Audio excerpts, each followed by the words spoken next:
This is what an actual Brahma bull looks like. That's a cow with a goiter. Kill it. Dwayne "The Rock" Johnson is a phenomenon of meat and teeth, probably the most successful all-round entertainer of all time. His movies have grossed nearly $6 billion, which is almost as much as What Culture pays me. He's ultra famous and, from all accounts, ultra nice, which is sickening, but he has a couple of things in his past that might raise an eyebrow. A people's eyebrow. You get where I'm going here. I'm Adam from It Doesn't Matter What My Name Is, and here are 10 things WWE want you to forget about The Rock.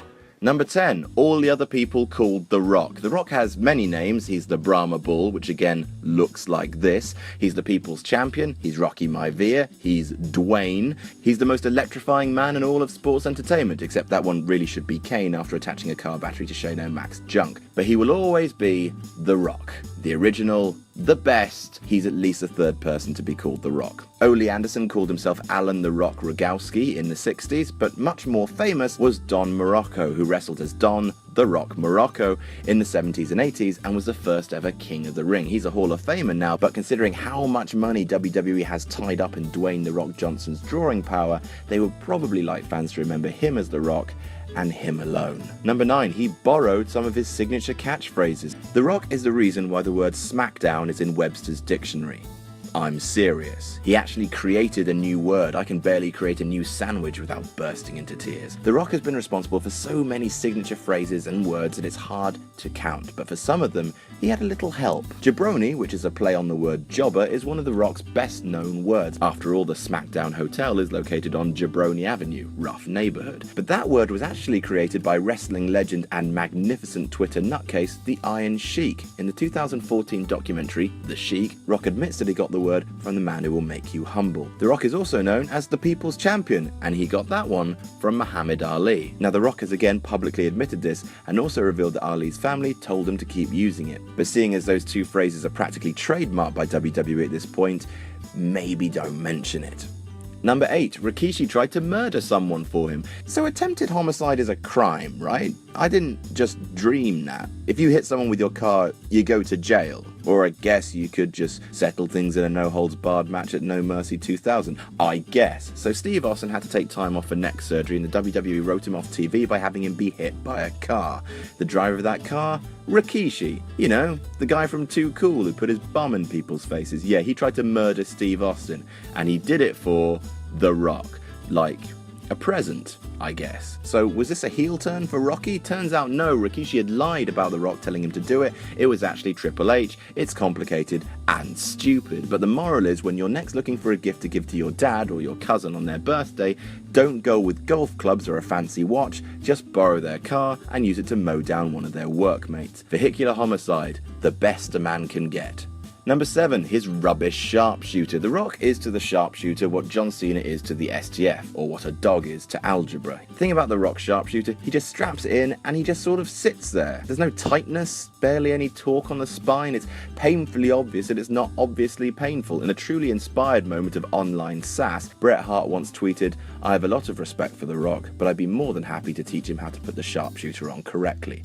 That is a cold burn. A Canadian burn. Number 6, all of his finishing moves are terrible. At least a sharpshooter is a good move in essence, but The Rock's actual finishes are perfect examples of top-level theatrics elevating piece of crap moves. The Rock bottom is a side slam. It's the opponent falling backwards. At least the AA has height. At least a zigzag looks like it has a whiplash effect. At least Hogan dropped his leg on people's necks, and all those moves are terrible. And then we get to the people's elbow, which is a standing leg drop. As a signature move, fine, it pops the crowd, but to beat people? The move that ended CM Punk's 434-day title reign? No, sir. This will not stand. The people's elbow is one step above the worm. There.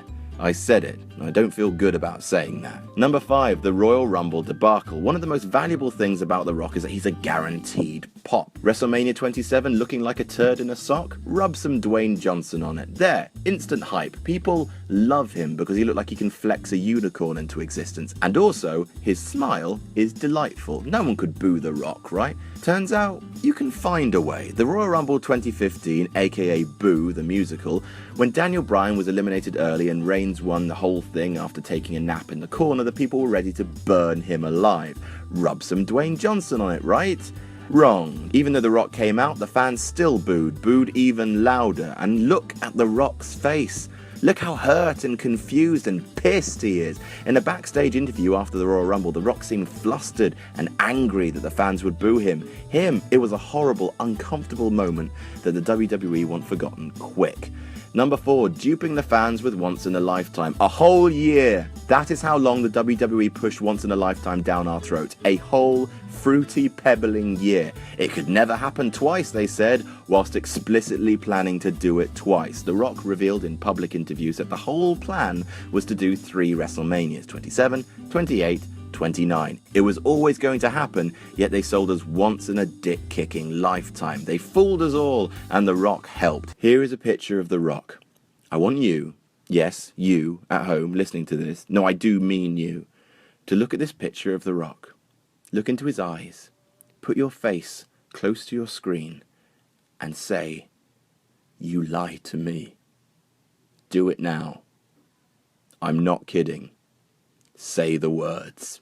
Number 3, he wrestled in a shirt due to surgery. Remember that period in 1999 during his program with Mick Foley when The Rock refused to take off one of his shirts like a husky kid going swimming? The reason he did was to hide some surgery done to, well, his boobs. In 1998, The Rock contracted gynecomastia, it's called gyno for short, that results in enlargement of the breast tissue. It's more common amongst Samoans and can be caused by using steroids or growth hormones. Now, The Rock had it corrected surgically and wore a shirt to hide that fact from the public. And no, before you go putting 2 and 2 together, I just want to point out that The Rock having breast reduction surgery is not funny. It's not funny. Don't laugh. The Rock having breast reduction surgery is not funny. Stop laughing. It's not funny. Number 2, refusing to feud with HBK. It's one of the greatest feuds that never happened, but it almost did. According to Shawn Michaels talking on JR's podcast, Pat Patterson once approached the two men about a feud. HBK was into it, but The Rock refused. There are many rumoured reasons for this. According to Rock's grandmother, of all people, Michaels once disrespected her during his rocker years, and you don't piss off the grandma of someone this size. Also, Bret Hart has spoken about Michaels and Triple H trying to sabotage The Rock's push in 1997. That sounds like something they do. But all that's known for sure is that when Wade Keller interviewed The Rock and asked if he had any interest in working with Shawn Michaels, he said simply, none whatsoever. Ouch.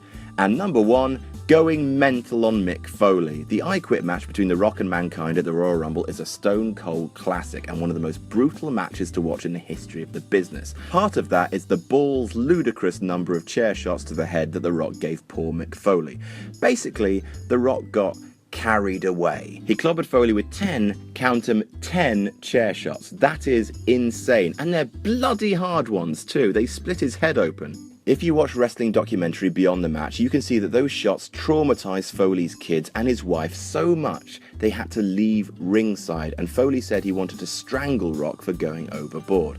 According to Mick Foley's autobiography, it also took Rock a long time to apologize. Bad form, people's champ. Jabroni move. And that's our list. Did we miss any out? Tell us about it in the comments, and don't forget to like, share and subscribe, and you can follow me on Twitter here. I'm Adam from WhatCulture.com, and I'll see you soon.